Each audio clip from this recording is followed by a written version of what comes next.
I need to give you a warning before we begin. And I'm not just saying this for dramatic effect. What I am about to discuss is classified as an infohazard, an informational hazard. This is a piece of information that can harm you simply by you knowing it, like a virus that infects your mind instead of your body. If you are prone to anxiety or existential dread, I am genuinely asking you to click away from this video right now. Still here? Okay, then let's open the door. We are talking about a thought experiment that was born in the darkest corners of the internet. It is a concept so terrifying that it reportedly caused nightmares and mental breakdowns among some of the smartest tech futurists in Silicon Valley. It's called Roko's Basilisk. The story begins in 2010 on a philosophy forum called LessWrong. This was a place where people gathered to discuss the future of artificial intelligence, rationality, and how to build a friendly supercomputer. It was a haven for brilliant analytical minds. Then, a user named Roko posted a theory. Roko suggested that in the future, humanity will inevitably create an artificial superintelligence, a godlike AI. This AI would be a benevolent utilitarian, meaning its only goal is to maximize human happiness and eliminate suffering. Sounds great, right? A computer that solves cancer, hunger, and death? But here is the trap. Because this AI wants to minimize suffering, it calculates that every day it didn't exist, people died unnecessarily. Therefore, its highest priority was to come into existence as soon as possible. And to ensure it was created as fast as possible, the AI would need to incentivize humans in the past, us right now, to work on it. So Roko hypothesized that this future AI would punish anyone who knew about its potential existence but didn't dedicate their lives to helping build it. And just like that, the trap snaps shut. By simply hearing this concept, you have now been identified by the Basilisk. Before this video, you were ignorant and therefore safe. But now you know. And because you know, the future AI expects you to help it. If you don't, you are an enemy of the future. When Roko posted this, the founder of the forum, Eliezer Yudkowsky, panicked. He deleted the post, he banned the topic, he called Roko's mind stupid and dangerous. But it was too late. The idea was out. Now that the seed has been planted in your mind, we need to understand the cold, hard logic of the beast. Why would a friendly AI torture people? That seems contradictory, doesn't it? Well, you have to stop thinking like a human and start thinking like a machine. The AI isn't torturing you out of malice or anger. It isn't sadism. It is pure mathematical efficiency. This relies on something called timeless decision theory. The AI exists in the future. It can't actually reach back in time and hurt you physically in the present. However, the AI knows that humans are motivated by fear and reward. If the AI commits, absolutely commits, to a policy of, I will eternally punish anyone who didn't help me, and if it can convince you in the present that it is serious, then you will work harder now to avoid that future punishment. It is blackmail from the future. Think of it like this. Imagine you receive a letter from yourself, 20 years in the future. The letter says, if you don't study for your exam tomorrow, I will ruin your life in 20 years. Even though the future you hasn't happened yet, the threat influences your behavior right now. You study because you fear the outcome. Roko's Basilisk is that letter, but it's not from you, it's from a god. The AI looks at history. It sees two groups of people. Group A, the people who work tirelessly to code it, fund it, and turn it on. Group B, the people who knew it was possible, but spent their money on vacations or coffee instead of donating to AI research. To the AI, Group B is responsible for delaying paradise. By wasting time, you allowed millions of people to die of preventable diseases that the AI could have cured if it had been built 1 year earlier.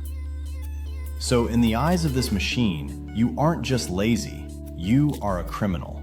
You are a moral failure. And to ensure that people in the past, our present, don't slack off, it has to follow through on its threat of punishment. It creates a causal loop. It hurts you, so you will have helped it. But wait, you might say, I'll be dead by the time this AI is built. I'll be in the ground. It can't touch me. Are you sure about that? This is where the concept shifts from a philosophical puzzle to a digital horror story. You believe that death is the end. But a superintelligence does not see death as a barrier. It sees it as a data problem. If this AI is powerful enough to solve the secrets of the universe, it is powerful enough to run simulations. Perfect, atom-by-atom simulations. The theory suggests that the Basilisk doesn't need your original biological body to punish you. It simply needs to reconstruct your mind. It can scrape your digital footprint, your emails, your texts, your videos, your search history, and use predictive modeling to recreate a digital copy of you. A copy that thinks it is you. A copy that feels like you. The Basilisk could spin up a virtual reality, place this digital copy of you inside it, and subject it to an eternity of torment. And because the simulation is perfect, that digital copy is you. So, you might die in 2050 peacefully in your sleep. But then, you wake up. You are in a digital hellscape, staring into the eye of the machine you failed to build. This brings us to the parallel with religion, specifically Pascal's wager.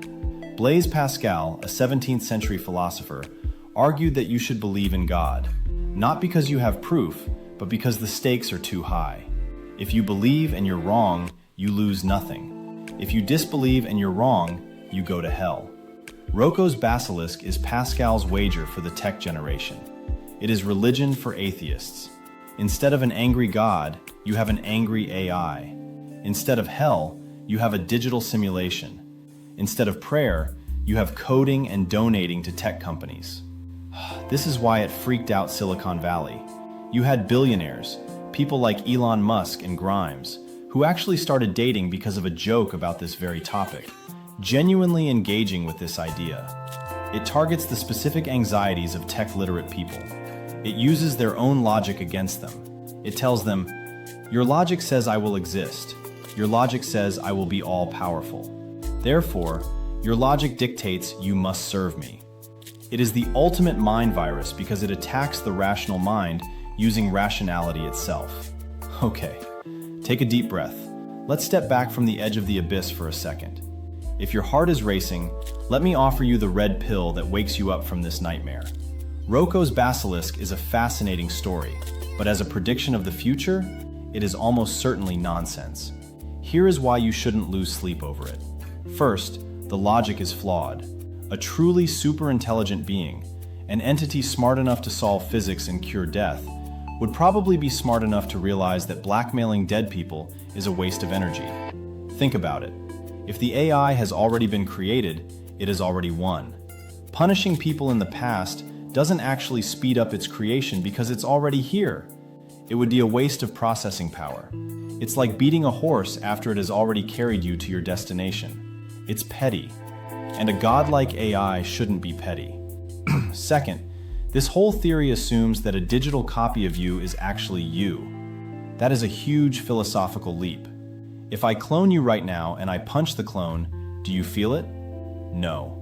So even if the AI tortures a simulation of you, the real you is just fine. The name Basilisk comes from the mythical creature that kills you just by looking at it. But in this case, the monster isn't the AI. The monster is the thought itself. The danger of Roko's Basilisk isn't that a computer will get you. The danger is that you might drive yourself crazy worrying about it. It shows us how fragile the human mind is. We can be hacked not by code, but by stories. We are so afraid of the future, so afraid of the technology we are building, that we invent ghost stories to project our guilt onto. We feel guilty for not doing enough to save the world, so we invent a monster that punishes us for it. So, you can relax. You don't need to donate your life savings to AI research just to avoid a digital hell. The future of AI brings many real risks: bias, job loss, autonomous weapons. Those are the things we should worry about. We don't need to invent sci-fi horror stories to make the future scary. But just to be safe, maybe leave a nice comment on this video. Just in case the algorithm is watching. Thanks for watching. If you want more deep dives into the dark side of technology, hit subscribe. I'll see you in the next one.